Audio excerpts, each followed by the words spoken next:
Olá, pessoal, espero que estejam todos bem.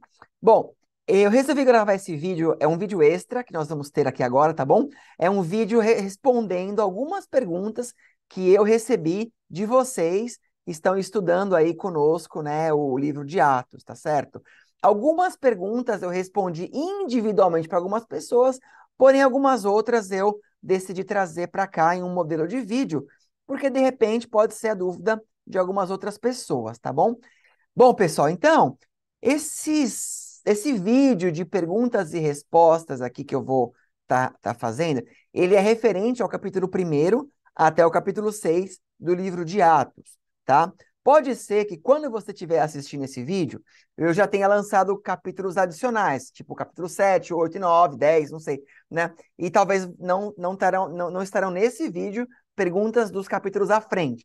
Então, se assim for, né, de repente no futuro, eu acabo gravando algumas respostas de perguntas mais à frente. Então, hoje, só estaremos vendo do capítulo 1 até o capítulo 6. Tá bom, pessoal? Então, deixa eu minimizar aqui e vamos começar a pergunta.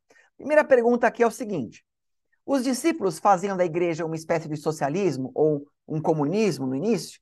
Pois eles vendiam tudo e dividiam entre eles. Tá? Então, essa pergunta ela é uma pergunta curiosa e válida. E eu decidi trazer aqui por quê? Hoje, né, nós entendemos, né, e está muito, por assim dizer, na mídia, e na alta, né, muita questão de comunismo, socialismo, capitalismo, né, as pessoas têm algumas dúvidas. Então, quando as pessoas veem, por exemplo, a ideia, a ideologia entre todo mundo vendendo o que tem e dividindo entre si, né, então eles associam isso como um socialismo, né? Mas na verdade, né, eu vou colocar a definição para vocês do que é o socialismo, mas antes disso, eu quero já de antemão explicar que não, a igreja não tinha a ideia de socialismo. Mas vamos entender primeiro o que que a narrativa diz, o que significa socialismo, né? Então vamos voltar aqui para a minha tela. Olha lá, socialismo. Socialismo é um sistema econômico e ideológico que procura alcançar a igualdade entre os membros da sociedade, né? O comunismo, por outro lado, seria o resultado da implantação das ideias socialistas, onde o objetivo principal é a busca da igualdade entre os membros da sociedade. Então, na verdade, o socialismo, ele trabalha com a ideia de igualdade, sim.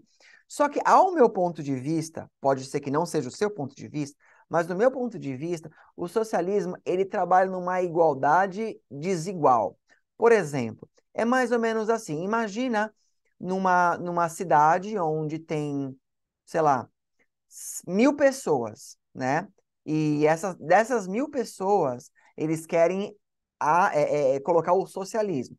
Então, vamos dizer assim, dessas 1.000 pessoas, 500 pessoas trabalham, as outras 500 não trabalham. Chega no final do mês, das 500 que trabalharam, tem que pegar todo o dinheiro, juntar e dividir com todo mundo que trabalhou ou não trabalhou. Então, em um princípio, parece ser até bacana. Só que o que acontece? A pessoa que trabalhou, ela vai começar a perceber que ela está tendo menos benefício do que os outros, porque aquele que não trabalhou está consumindo do que ela trabalhou. Então, no próximo mês, parte daqueles 500 que trabalharam também deixam de trabalhar. Então, acabam virando apenas 200 que trabalham e 800 pessoas paradas. Compreende? Então, mais ou menos, fica aquele negócio da pessoa ficar acomodada, esperando que as outras pessoas trabalhem por ela, né? E então essa visão de socialismo, ela não se adequa à igreja e não era assim como a igreja funcionava. E eu vou mostrar para vocês isso, né, biblicamente, tá bom? Então, olha só, em Atos 2, do capítulo 2, do 44 a 47, diz assim: todos os que criam mantinham-se unidos e tinham tudo em comum. Vendendo suas propriedades e bens, distribuíam a cada um conforme a sua necessidade. Todos os dias continuavam a reunir-se no pátio do templo, partiam o pão em suas casas e juntos participavam das refeições com alegria e sinceridade de coração, louvando a Deus e tendo a simpatia de todo o povo, e o Senhor lhes acrescentava todos os dias os que iam sendo salvos, né? Então, percebam, deixa eu voltar aqui meu rosto para vocês terem uma visualização minha aqui. Então, olha aqui, ó. Vendendo suas propriedades e bens, distribuíam a cada um conforme a sua necessidade. Primeira coisa, eles vendiam as propriedades, vendiam as suas coisas, não porque era uma imposição de um sistema político. Eles faziam isso porque eles sentiam no coração de fazer, porque eles queriam ajudar, porque eles queriam que todos tivessem as mesmas condições. Eles dividiam as suas riquezas e as suas pobrezas. Era dessa maneira que funcionava, né? Olha um outro verso aqui, ó. Atos 4, 32 e 35. Ó, da multidão dos que creram, uma era a mente e um era o coração. Ninguém considerava unicamente sua coisa alguma que possuísse, mas compartilhavam tudo o que tinham. Com grande poder, os apóstolos continuavam a testemunhar da ressurreição do Senhor Jesus, e grandiosa graça estava sobre todos eles. Não havia pessoas necessitadas entre eles, pois os que possuíam terras ou casas as vendiam, traziam o dinheiro da venda e o colocavam aos pés dos apóstolos, o que distribuíam segundo a necessidade de cada um. Percebam então aqui, pessoal, como que funcionava, né? Eles, assim, da multidão dos que aceitavam a Cristo, eles tinham uma única mente, um único só coração. Então eles viam verdadeiramente as pessoas como irmãos mesmo.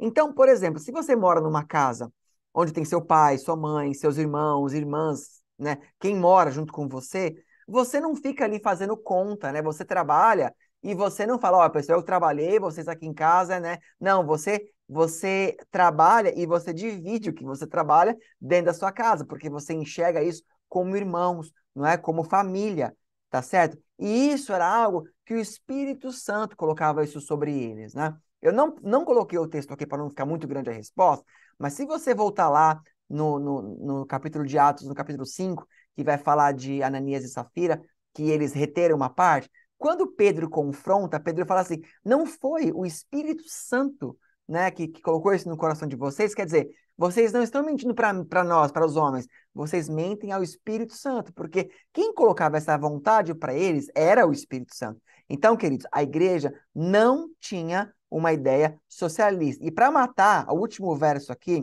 olha só, 2 Tessalonicenses, capítulo 3, do 7 ao 9, fala assim: pois vocês mesmos sabem como devem seguir o nosso exemplo, porque não vivemos ociosamente quando estivemos entre vocês, nem comemos coisa alguma à custa de ninguém. Pelo contrário, trabalhamos arduamente e com fadiga, dia e noite, para não sermos pesados a nenhum de vocês.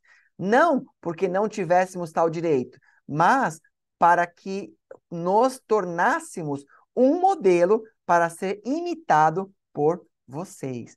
Amém? Então, aqui o apóstolo Paulo, em outro texto, falando com a igreja de Tessalônica, ele está dizendo exatamente isso. Olha, que vocês trabalhem, não sejam ociosos, para que vocês não sejam peso para ninguém e para que vocês sejam exemplos, né? Então, em resumo, a igreja dividiam as coisas, mas em nenhum momento diz que eles não faziam nada. Todos trabalhavam ali, todos tinham os seus afazeres e dividiam o que eles conseguiam, porque eles viviam nesse sistema de família, amém? Como era antigamente, no patriarcado, né? Quando os profetas ali, né? Os patriarcas Abraão, Isaac, Jacó, entre todos eles viviam dessa maneira, em comunidades, e eles dividiam tudo aquilo que eles tinham, amém? Então a igreja, não era socialista. Amém, pessoal? Então essa foi a primeira pergunta. Vamos lá.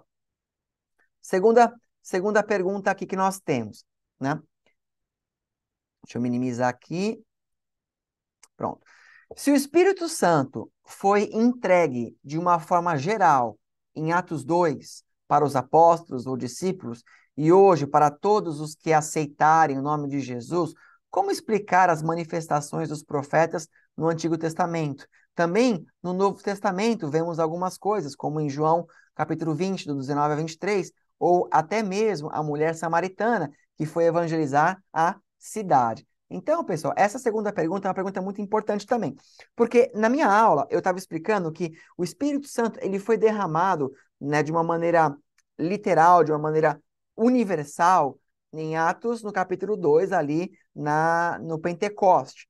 Porém, algumas pessoas perguntaram, pastor, eu entendi, só que como que a gente explica algumas manifestações muito antes disso, que claramente é o Espírito Santo que está fazendo? Como que funcionava isso, né? Como que era? Pois bem, então vamos dar uma resposta para vocês a essa pergunta. Então, olha só, vamos falar primeiro no Velho Testamento, né? O poder do Espírito Santo no Velho Testamento, deixa eu trazer minha tela aqui de volta por enquanto, para vocês poderem me ver aqui, tá certo? Então, olha só, no Antigo Testamento, pessoal, o Espírito Santo, ele atuava em momentos específicos, para pessoas específicas, né? E em momentos, né? Não era para todo mundo. Então, por exemplo, quem o Espírito Santo ele usava ali, ele preenchia em alguns momentos. Eram os profetas, né? Os sacerdotes, né? Então, algumas pessoas, eles tinham isso. Então, por exemplo, olha só, nós vemos no Velho Testamento algumas manifestações. Eu até coloquei aqui, ó. Vou ler com vocês, ó. Elias, por exemplo, né? Que ele ora ali e quando ele confronta os profetas de Baal, vem fogo do céu que consome ali o holocausto. Eliseu, que ressuscitou o filho da sunamita. Isaías, né? Que em um dado momento ele faz ali, ele pede a Deus e um rei pede um sinal ali para ele, o sol, ele se atrasa em 10 graus, né, como se fosse voltar no tempo, né? Daniel, que ele foi jogado ali na cova dos leões famintos, e eles não comeram ali, né, Daniel, por assim dizer. Então, haviam manifestações do Espírito Santo, mas eles eram esporádicas, eles eram para algumas pessoas específicas, não era para todo o povo, né? E essa manifestação, ela ia e ela vinha. Tem uma passagem aqui de Êxodo, olha só, Êxodo 34, do 29 ao 30, fala assim: ao descer do Monte Sinai com as duas tábuas da aliança nas mãos, Moisés não sabia que o seu rosto resplandecia por ter conversado com o Senhor. Quando Arão e os outros e todos os israelitas viram Moisés com o rosto resplandecente, tiveram medo de se aproximar dele. Então aqui é algo curioso que eu gosto de trazer, porque Moisés entrava na presença de Deus, então estava toda aquela presença de Deus no Espírito e tal. E quando ele saía de lá, uma luz resplandecia do rosto dele. Só que essa luz, ela ia dissipando com o tempo. Quando ele voltava na presença de Deus, essa luz voltava, né? Então, é apenas uma conjectura aqui, pessoal, que nos mostra que o Espírito Santo, ele não havia sido derramado de uma maneira geral, como ela foi derramada hoje. Haviam pessoas, sim, que o Espírito Santo usava, habitava com eles, em alguns momentos, também não era toda hora, tá bom? Porém, ainda não era derramado de uma forma geral. Agora, opa, deixa eu minimizar aqui. E no Novo Testamento aqui, pessoal. Olha aqui, ó, Novo Testamento, João 20, do 19 ao 23, que é a passagem que foi perguntada aqui. Eu vou ler para vocês. Chegada, pois, a tarde daquele dia, o primeiro dia da semana, e cerradas as portas, ou fechadas as portas, onde os discípulos, com medo dos judeus, se tinham ajuntado, chegou Jesus e pôs-se no meio e disse-lhes: paz seja convosco. E dizendo isso, mostrou-lhes as suas mãos e o lado, de sorte que os discípulos se alegraram, vendo o Senhor. Disse-lhes, pois, Jesus outra vez: paz seja convosco. Assim como o Pai me enviou, também eu vos envio a vós. E havendo dito isso, assoprou sobre eles e disse-lhes: recebeis o Espírito Santo. Aqueles quem perdoardes os pecados lhes serão perdoados, e aqueles a quem vos retiverdes lhes são retidos. Tá? Teve um outro texto também em Mateus 10:1 que fala assim: chamando os seus 12 discípulos, deu-lhes autoridade para expulsar espíritos imundos e curar todas as doenças e enfermidades. Então, o que nós estamos vendo aqui? A primeira passagem lá de João, o que acontece? Os discípulos estavam com medo, estavam numa sala, né, com medo dos judeus, com medo dos romanos. Então, Jesus, ele aparece naquela sala e se mostra para eles, mostra as mãos, as marcas da crucificação, e no seu lado, onde ele recebeu ali aquela lança, né? E logo depois ele sopra e fala para eles, ó, recebam do Espírito. Por quê? A palavra de Deus diz que o verdadeiro amor lança fora todo o medo. A palavra de Deus fala que o medo é o espírito do medo.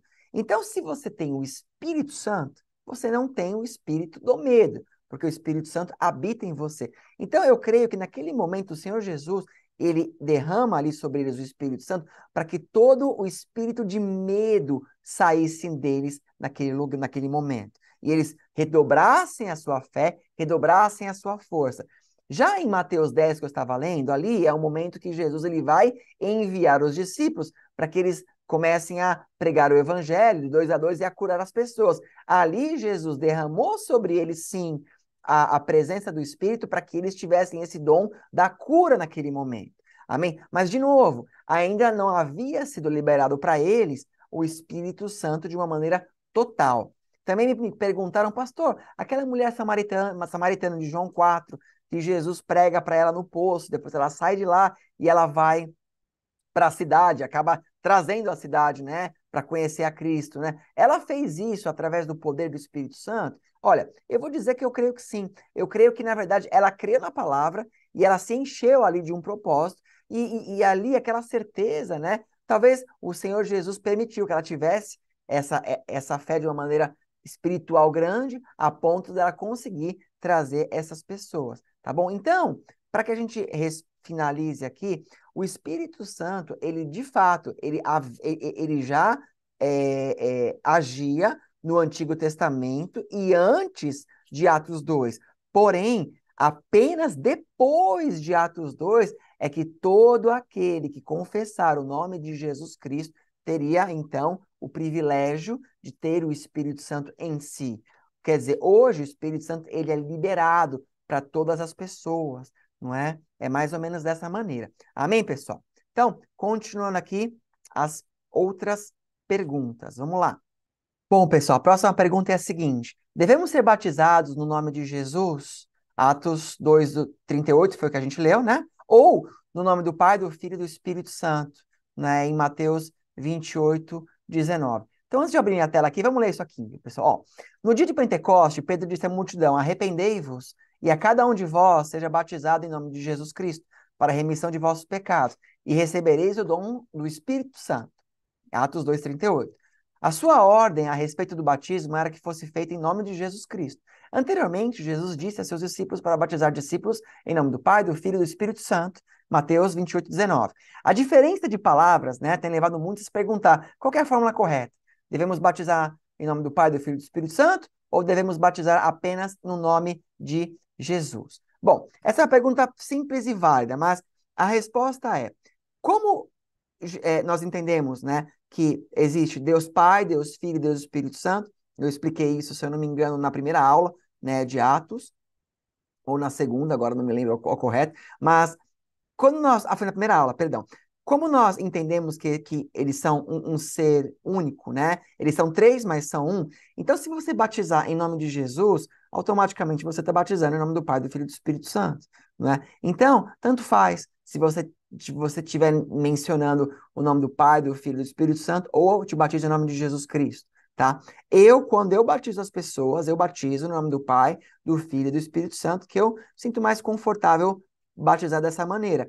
Porém, não vejo problema nenhum você batizar em nome de Jesus Cristo.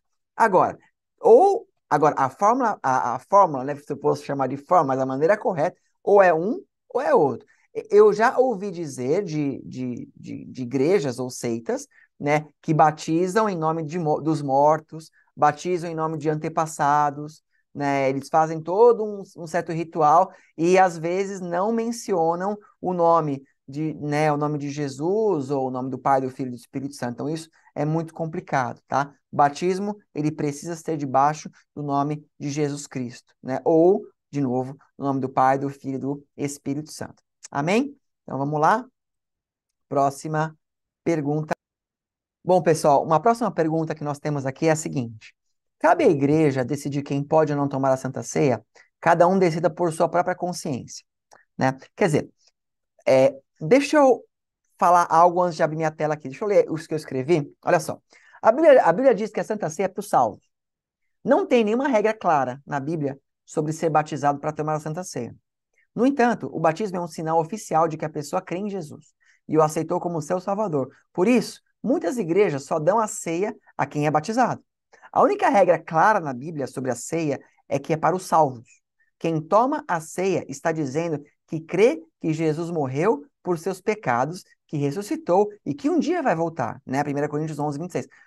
Para quem não acredita nisso, não faz sentido participar da ceia. Então, essa pergunta é uma pergunta válida, pessoal, porque existem igrejas que elas apregoam que qualquer pessoa está liberada para tomar a Santa Ceia, né? Desde que ela diga que crê, desde que ela creia que Jesus Cristo é o Senhor e Salvador, né?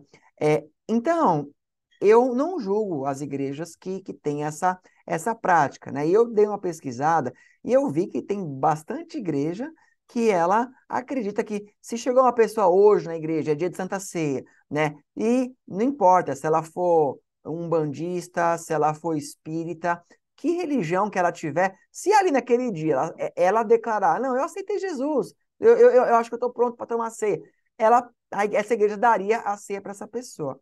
Mas eu acho isso um pouco complicado, pessoal, justamente porque, embora, como eu falei, não existe uma regra clara, bíblica, só que existe algumas coisas de você não transformar o santo em profano, na minha opinião. Então, o que biblicamente eu posso ler com vocês, né, para basear a minha resposta? Olha só, 1 Coríntios 11, do 26 ao 28, fala assim: porque sempre que comerem deste pão e beberem deste cálice, vocês anunciam a morte do Senhor até que ele venha. Portanto, todo aquele que comer o pão ou beber o cálice do Senhor indignamente será culpado de pecar contra o corpo e o sangue do Senhor. Examine-se o homem a si mesmo e então coma do pão e do cálice. Só com mais um detalhe aqui, ó. O que é esse examine-se o homem a si mesmo, que o apóstolo Paulo está falando para a igreja de Coríntios aqui,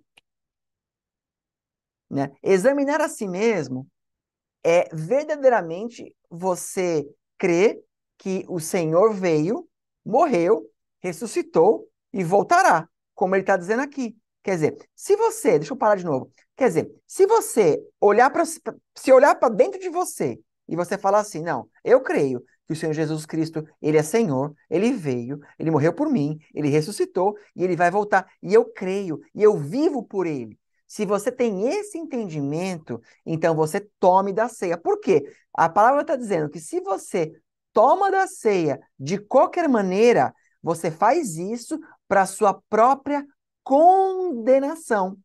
Para sua própria condenação, tá? Então, isso é um problema. Então, pessoal, você pode perguntar assim, mas pastor, como que a igreja ela vai fazer essa determinação se a pessoa ela está tomando as ceias correta ou não correta? Existem coisas que a igreja precisa e pode fazer. Por exemplo, a pessoa que já foi batizada nas águas, por exemplo, ela é uma pessoa que ela já tem um caminho andado, né, com Cristo. Ninguém se batiza sem mais nem menos. Agora, um outro ponto é que a igreja precisa ser bem atenta. Na palavra de Deus, em Ezequiel, no capítulo 33, deixa eu só confirmar se é isso mesmo. Ezequiel 33 vai falar a respeito do atalaia.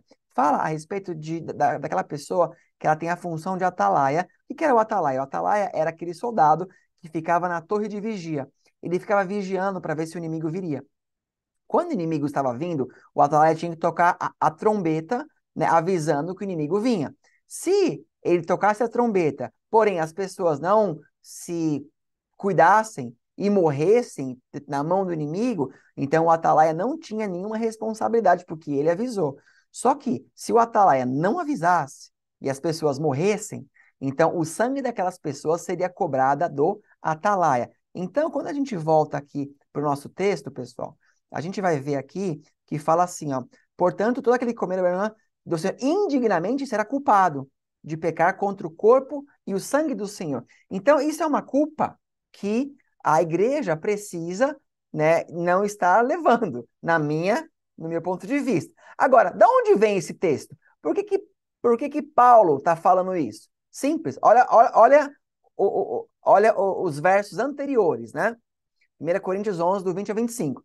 Quando vocês se reúnem, não é para comer a ceia do Senhor, porque cada um come sua própria ceia sem esperar pelos outros. Assim, enquanto um fica com fome, o outro se embriaga. Será que vocês não têm casa onde comer e beber? Ou desprezam a igreja de Deus e humilham os que nada têm? Que lhes direi? Eu os elogiarei por isso? Certamente não. Pois recebi do Senhor o que também lhes entreguei, que o Senhor Jesus, na noite em que foi traído, tomou o pão e, tendo dado graças, partiu e disse: Isto é o meu corpo, que é dado em favor de vocês. Façam isso em memória de mim. Da mesma forma, depois da ceia, ele tomou o cálice e disse: Este cálice é a nova aliança no meu sangue. Façam isso sempre que o beberem em memória de mim. Amém, pessoal? Então, olha só, vou dar uma pausa aqui de novo, tá? Então, vocês estão vendo que, né, Paulo, ele estava chamando a atenção das pessoas que estavam tomando a ceia de qualquer jeito. Estavam ali se embriagando, estavam ali comendo, fazendo aquilo sem reverência nenhuma. E aí, no final, ele fala: vocês que estão fazendo isso sem reverência, vocês estão fazendo isso para sua própria condenação. Compreende isso, pessoal? Então, é por isso que eu, particularmente na minha igreja, né, nenhuma pessoa que ela não é batizada nas águas, ela não toma do pão e nem do cálice. Se ela fizer isso, sim, assim, eu aviso, pessoal, que se você não é batizado, não pegue. Se a pessoa não é e ela pegar, aí é ela que se põe em qualquer retaliação, se vier ou não vier. Mas eu tenho certeza de que eu estou, né, avisando, né, de acordo com aquilo que eu entendo que a Bíblia diz. Tá bom, pessoal? Quer ver? Vamos dar mais uma continuidade aqui nessa mesma pergunta aqui. Olha só. Pedro responde. Olha aqui em Atos 2. Ó. Pedro respondeu: arrependam-se e cada um de vocês seja batizado em nome de Jesus Cristo para perdão dos seus pecados e receberão o dom do Espírito Santo. Olha aqui em Atos 8, né, do 36 ao 38. Prosseguindo pela estrada, chegaram ao lugar onde havia água. O eunuco disse: Olha, aqui há água. O que me impede de ser batizado? Diz Filipe: Você pode, se crê de todo o coração. O eunuco respondeu: Creio que Jesus Cristo é o Filho de Deus. Assim, deu ordem para parar da carruagem. Então, Filipe e o eunuco desceram a água e Filipe o batizou. Atos 2, 41 a 42. Ó, os que aceitaram a mensagem foram batizados, e naquele dia houve um acréscimo de cerca de 3.000 pessoas, e eles se dedicavam ao ensino dos apóstolos e à comunhão e ao partir do pão e às orações. Percebam aqui, ó, primeiro, parece que a gente vê uma sequência, ó. Você aceita a Cristo, né? Você se arrepende, você é batizado, você participa depois da ceia, né? Mais ou menos aqui, ó. Arrependeu, né? Aqui no caso aqui do eunuco, você vê, ele queria ser batizado, né? Aí ele disse, ó, eu creio que Jesus Cristo é o Filho de Deus. Então, se ele crê, ele é batizado.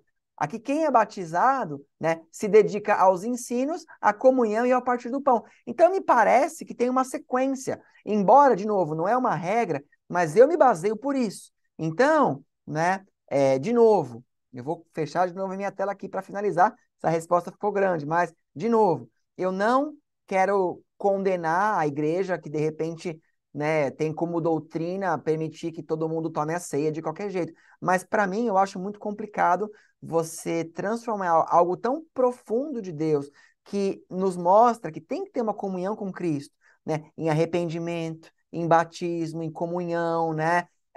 Uma coisa tão profunda e você transformar isso de repente em algo tão secular, onde qualquer pessoa poderia fazer, né? Enfim, mas fica aí a minha resposta, tá bom? Teve uma pergunta aqui também referente a Gamaliel, né? Ali no final de Atos capítulo 4, se eu não me engano, né, aparece um momento ali, deixa eu parar que eu volto, né?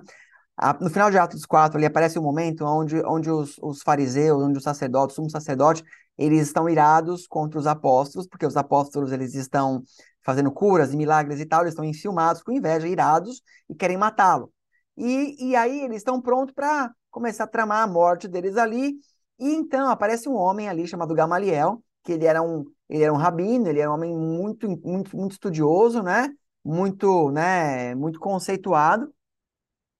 E ele faz o seguinte comentário para ele, fala assim, olha, pessoal, é, se eu fosse vocês, eu não faria nada, né? Por enquanto, porque é o seguinte, não se precipitem em matá-los. Por quê? Se esses homens não forem de Deus, eles com certeza vão morrer, com certeza vai acontecer alguma coisa com eles, e esse movimento, isso que eles estão fazendo com essa igreja, né? No caso, seita para eles, né? Mas o que eles estão fazendo aqui vai terminar em um momento, né? E nós não temos que nos preocupar. E ele até menciona, né? Outros dois que eu já vou ler na sequência aqui, né? Teudas e Judas Galileu, né? E ele fala, assim como aconteceu com Teudas e Judas Galileu, vai acontecer com eles vão se dissipar, vai acabar. Aí ele fala assim, contudo, só que se esses homens forem de Deus, nós não podemos fazer nada contra eles, porque se fizermos contra eles, estamos fazendo contra Deus. Então, em outras palavras, né, Gamaliel está dizendo assim, o tempo vai dizer se eles são de Deus ou se eles não são de Deus, né? Então, a pergunta que me foi feita foi a respeito se Gamaliel foi usado por Deus. Sim, ele foi usado por Deus, né? E uma outra pessoa no YouTube fez esse comentário aqui, né? Ele comentou o seguinte, um comentário sobre a passagem de Gamaliel. Entendo que ele comparou Teudas e Judas Galileu ao próprio Jesus, e não aos apóstolos, correto? Pois, como Jesus foi morto, e cujo ressuscitar foi negado pelos fariseus, seriam os seguidores dele, os apóstolos inclusive, que haveriam de se dissipar caso aquilo fosse obra de homens. Penso então que talvez Teudas e Judas Galileu também tenham sido mortos por decisão dos fariseus. E eu também concordo, né? Então, na verdade, quando Gamaliel ele fala a respeito de Teudas e Judas, por quê? Talvez esse Teudas e esse Judas, eles fizeram algum tipo de rebelião ali, ou eles se proclamavam como Messias, ou eles se proclamavam como libertador do povo. Eu não sei o que eles fizeram ao certo. Porém, né, eles com certeza, deixa eu voltar aqui, eles com certeza, né, juntaram alguns números de seguidores e causaram ali uma rebelião. E lógico, vamos lembrar que naquele momento os romanos, eles eram a nação que governava o mundo e governava ali os judeus, né? E os romanos não gostavam, obviamente, de rebelião, e talvez os romanos, junto com os judeus ali, que também viram que Teudas e Judas do Galileu não eram o Messias, ou não eram o libertador, consentiram, então esses homens acabaram morrendo, né? E é o que Gamaliel está dizendo, ele está falando assim, olha, se esses homens forem iguais aos outros ali, que se levantaram e tudo mais, e acabaram, né, morrendo, então nós não temos que nos preocupar que muito em breve, assim como Jesus já morreu, esses discípulos vão sumir também. Mas ele tinha no coração uma preocupação, né? Agora, se de repente nós erramos com Jesus, ele não falou isso, tá bom? Mas as entrelinhas você percebe, né? É como se ele dissesse assim: se nós erramos com Jesus e esses homens, eles de fato são de Deus, então nós estamos lutando contra Deus, estamos em pecado, né? Mas apenas o tempo vai dizer. Então, respondendo à pergunta, sim, Gamaliel foi ali usado por Deus. Amém? Né? Agora, outra pergunta aqui, né? Os 7 selecionados para cuidar das viúvas ali, eles foram os primeiros obreiros, ou os primeiros diáconos, né? Por quê? Nós vemos ali no Atos capítulo 6, né? Que a igreja começou a crescer de tal maneira que então começou a ter a necessidade, né? Começou a ter a necessidade de existir novas, não novos membros, mas funções ali na igreja, né? Então, olha só, eu não encontrei uma versão que usa a versão diácono, né, para esse texto que está ali no livro de Atos, tá bom? Mas ali foram os primeiros ministérios. Eles poderiam ser diáconos, obreiros ou algum nível de cooperadores. Na minha opinião, serem chamados de diáconos seria bem razoável, bem como de obreiros. Ambos são ministérios reconhecidos nas Escrituras. Ó, 2 Timóteo 2,15 fala assim: procure apresentar-se a Deus aprovado como obreiro, que não tem do que se envergonhar e que maneja corretamente a palavra da verdade. Né? Em 1 Timóteo também, 3,13, fala assim, pois os que desempenham bem o diaconato alcançam para si mesmos justa preeminência e muita intrepidez na fé em Cristo Jesus. Tá? Então, esse texto que fala a respeito, né, dos 7 que foram escolhidos ali em Atos capítulo 6, depois você dá uma voltada lá e dá uma lidinha se você quiser, mas em Atos 6 vai falar, né, que estavam sendo negligenciados ali a distribuição de comidas para as viúvas e eles precisavam arrumar essa situação. Os apóstolos, eles tinham muitas outras funções a realizarem e eles então instituem ali 7 pessoas para que eles façam esse ministério, né? E ali não fala o cargo deles, né? Então a pessoa perguntou para mim se eles foram diáconos, né? Mas ali não diz diáconos, também não diz obreiro, mas não fala qual é a função deles.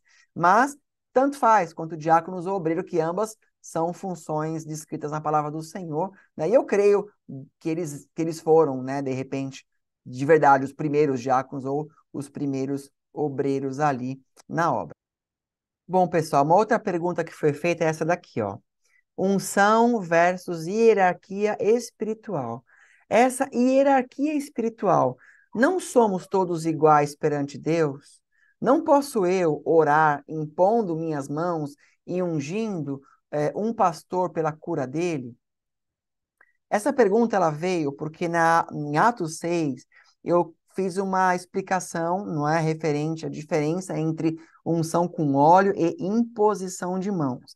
E ali, dentro dos meus comentários, eu comentei ali que eu não poderia, por exemplo, ungir a vida do meu bispo, porque ele tem uma autoridade acima da minha autoridade, não é? Então, talvez essa frase pode ser que tenha gerado uma pergunta, né? Essa pergunta a respeito, poxa, então, uma pessoa que tem uma, né, sei lá, se meu bispo estiver doente, eu não posso eu com óleo ungir ele, por exemplo, né? Então, eu acho que esse é o teor da pergunta, tá? E eu quero dar uma explicação para isso também. Então, vamos lá. Porque a pessoa ela perguntou assim, não somos todos iguais perante a Deus? Sim, com certeza, nós somos iguais perante a Deus com toda certeza. Olha só, versos que provam isso. Tem muitos, né? Mas vamos ler alguns aqui. Gálatas 3:28. Não há judeu nem grego, escravo nem livre, homem nem mulher, pois todos são um em Cristo Jesus. Em Atos 10:34 diz assim: Então Pedro começou a falar: Agora percebo verdadeiramente que Deus não trata as pessoas com parcialidade. Então, sim, para Deus, todos nós somos iguais, isso é certeza. Porém, obviamente, existem pessoas que têm mais ou menos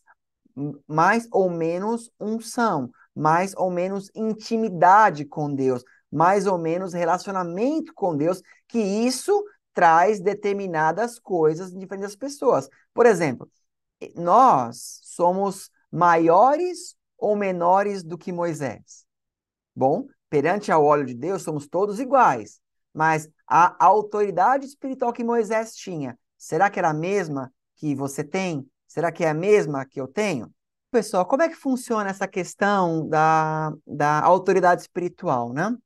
Olha só, em Êxodo 17, do 10 ao 13, fala assim: Josué foi então lutar contra os amalequitas, conforme Moisés tinha ordenado. Moisés, Arão e Hur, porém, subiram alto da colina. Enquanto Moisés mantinha as mãos erguidas, os israelitas venciam. Quando, porém, as abaixava, os amalequitas venciam. Quando as mãos de Moisés já estavam cansadas, eles pegaram uma pedra e a colocaram debaixo dele, para que nela se assentasse. Arão e Hur mantinham erguidas as mãos de Moisés, um de cada lado, de modo que as mãos permaneciam firmes até o pôr do sol. E Josué derrotou o exército amalequita ao fio da espada. Então, quer dizer, pessoal, o que nós estamos vendo aqui? Isso é autoridade espiritual. Moisés, ele tinha uma autoridade espiritual que era inegavelmente maior do que a de todos aqueles outros homens ali. Deus falava com ele, né? Eles eram todos iguais nos olhos de Deus? Todos iguais, todos filhos amados, mas a autoridade de Moisés era maior. E aqui, nós acabamos de ler um texto que prova isso. Enquanto Moisés estava ali com os braços erguidos, o exército de Israel prevalecia. Quando ele baixava as mãos, o exército passava a perder. Por quê? Porque através das mãos levantadas, era como se a autorização ou como se a bênção viesse sobre aquele povo. E isso é um exemplo de autoridade espiritual, entendeu? Então, olha só. Deixa eu minimizar aqui para a gente poder ler o texto melhor. Ó, Atos 19, do 13 ao 16. Alguns judeus que andavam expulsando espíritos malignos tentaram invocar o nome do Senhor Jesus sobre os endemoniados, dizendo: em nome de Jesus, a quem Paulo prega, eu lhes ordeno que saiam. Os que estavam fazendo isso eram os 7 filhos de Seva, um dos chefes dos sacerdotes dos judeus. Um dia, um espírito maligno lhes respondeu: Jesus eu conheço, Paulo, eu sei quem é, mas vocês, quem são? Então o endemoniado saltou sobre eles e os dominou, espancando-os com tamanha violência que eles fugiram de casa nus e feridos, tá? Então, eu vou estudar com vocês esse texto de Atos quando chegarmos lá, mas aqui é só mais um momento. Pessoas tentando usar de uma autoridade espiritual que elas não têm, não é? Pessoal, então, quero que vocês entendam o seguinte: o mundo espiritual entende questões hierárquicas. Existe a questão de hierarquia no mundo espiritual, entenderam? Então, aqui nós estamos vendo pessoas, nesse caso, né, judeus que não criam em Jesus, mas estavam tentando usar do nome dele para fazer algum tipo de fama expulsando demônios. Mas o demônio viu que ele não tinha autoridade nenhuma, então ele vai dar uma surra neles ali. A gente vai estudar isso mais para frente, tá bom, pessoal? Mas então, voltando aqui, a pergunta, na verdade, é a seguinte, né? Eu poderia ungir o meu pastor pela cura dele? Você pode ungir em relação à cura, sim, com certeza, desde que você esteja na comunhão com o Espírito Santo e tenha esse chamado, ou ser incomodado pelo Espírito a fazer. Olha o que diz aqui em Tiago 5, do 14 ao 15.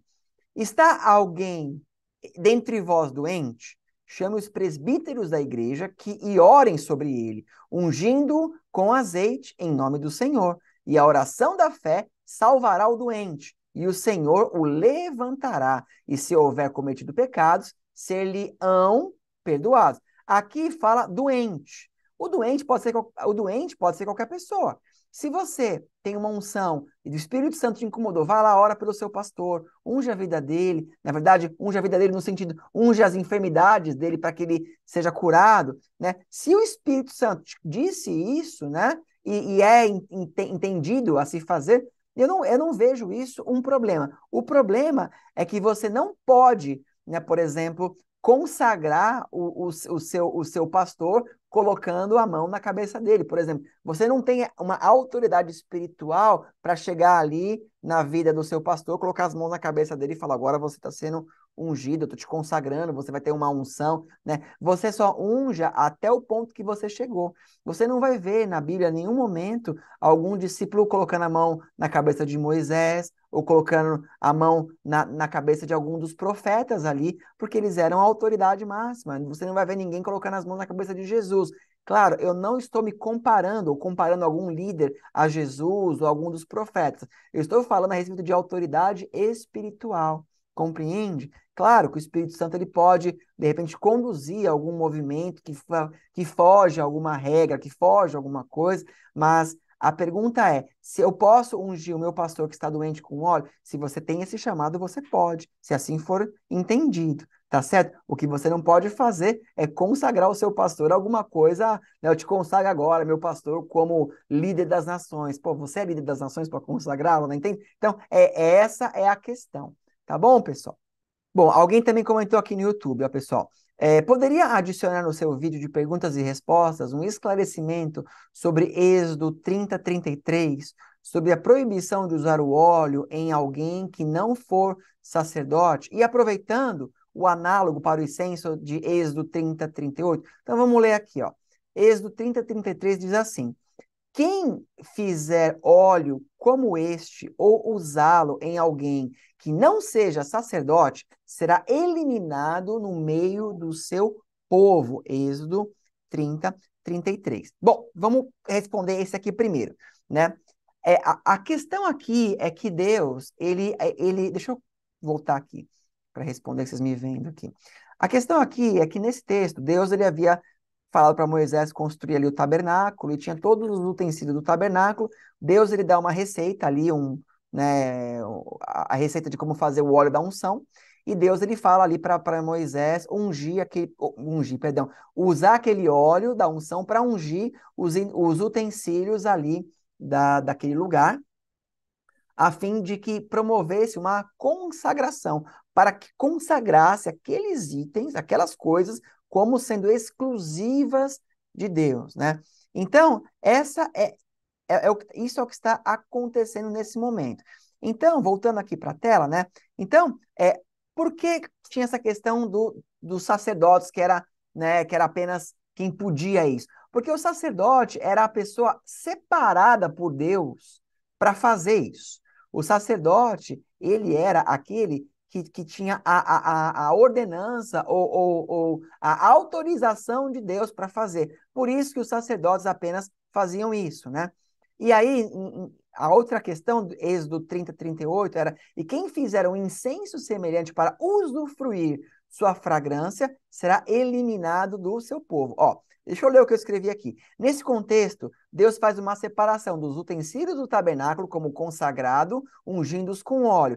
Então, aquele óleo, chamado de óleo da unção, foi feito apenas para aquela finalidade. E Deus pede para aquilo não ser copiado, a fim de não ser profanado, ou estar em qualquer lugar, ou em qualquer lugar. Era apenas para ser usado no tabernáculo, né?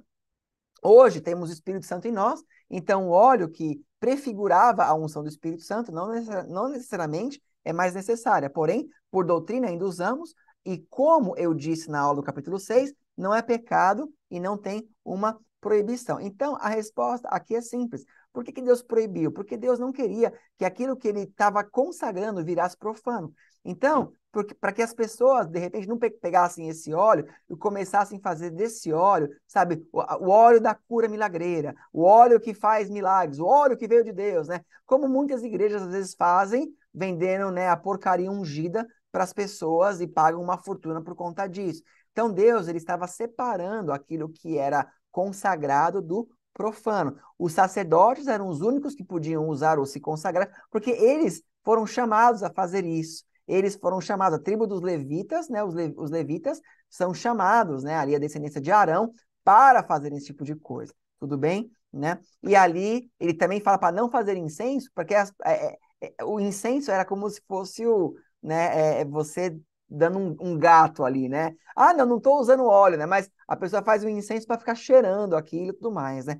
Inclusive, o incenso ele era usado antigamente, mas hoje o incenso já não é mais usado porque, de fato, acabou sendo profanado. Hoje existem muitas casas aí que vendem incenso para expulsar maus olhares, incenso do olho gordo, incenso da inveja, né? Na verdade, a palavra de Deus diz lá em Apocalipse que as nossas orações hoje, elas são como foram os incensos antigamente. Então, a sua oração, ela tem que chegar no altar de Deus como um incenso suave, tá bom? Então, espero que eu tenha aqui respondido essa pergunta, pessoal. E agora, eu teria ainda uma última pergunta a responder, só que essa pergunta eu vou ter que fazer um vídeo adicional para ela, pessoal. A pergunta foi a seguinte: como que a Igreja Católica Universal passou a ser a Igreja Católica Apostólica Romana, né? Essa pergunta, ela é uma pergunta muito complexa. Por quê? Porque quando você escuta assim, poxa, Igreja Católica versus Igreja Católica Apostólica Romana, são coisas totalmente distintas. A Igreja Católica Apostólica Romana, né, que nasceu ali no século IV, por assim dizer, né, no tempo de Constantino e assim vai, né, não era a Igreja Católica antes disso. O que é a Igreja Católica? A Igreja Católica é a Igreja Universal. Igreja universal é a igreja que pregava a mesma palavra, o mesmo estudo, né? Então, por exemplo, os apóstolos, eles tinham a igreja primitiva. E essa igreja primitiva, ela foi crescendo, como nós estamos estudando no livro de Atos. Porém, esses apóstolos, eles vão abrindo igrejas. E quem vai tomando conta dessas igrejas? Os discípulos dos apóstolos. Dali um pouco, os apóstolos vão morrer. Esses discípulos vão morrer e vão formar novos discípulos. E as igrejas vão, né, avançando. Mas teve um momento que houve uma ruptura. Teve um momento que a doutrina dos apóstolos acabaram, talvez, sendo corrompidas por outras doutrinas. Quando isso aconteceu? Como que sabemos hoje, por exemplo, as igrejas que nós estamos? Nós temos igrejas batistas, metodistas, nós, Sara na Nossa Terra, Igreja Católica, nós temos igrejas anglicanas, temos várias doutrinas hoje. Antigamente era uma doutrina. As igrejas, né, são diferentes em alguns aspectos. Como que nós sabemos qual é a igreja correta, né? Como que isso aconteceu, entende? Então, isso é uma pergunta que eu preciso gravar na verdade, um estudo para isso, né? Um pouco maior, né? Então, eu vou ficar sem responder essa pergunta hoje aqui, mas eu vou deixar para vocês o gostinho de curiosidade. Põe aqui nos comentários se você gostaria, né? Quando eu terminar aqui o livro de Atos, se você gostaria de um estudo mostrando, né, todo o decorrer da igreja, de uma maneira talvez resumida, como que nós chegamos às igrejas que estamos aqui hoje, né? De repente eu consigo trazer algumas respostas, muito embora eu creio que você, estudando, você vai conseguir encontrar. Mas, se você quiser, eu tento me programar para fazer algo nesse tipo. Tá bom, pessoal? Então aqui se encerram as perguntas, né? Foram muitas perguntas aí que eu respondi, o vídeo deve ter ficado grande, né? Mas espero que eu tenha esclarecido algumas coisas aí para vocês e te ajudado a entender um pouco melhor a palavra do Senhor. Tá bom, pessoal? Então, eu vou ficando por aqui hoje. Continue acompanhando o livro de Atos, continue acompanhando os estudos. Creio que ainda tem muita coisa que Deus vai nos revelar. Amém? Fiquem na paz do Senhor. Amo todos vocês e Deus abençoe em nome de Jesus Cristo. Amém.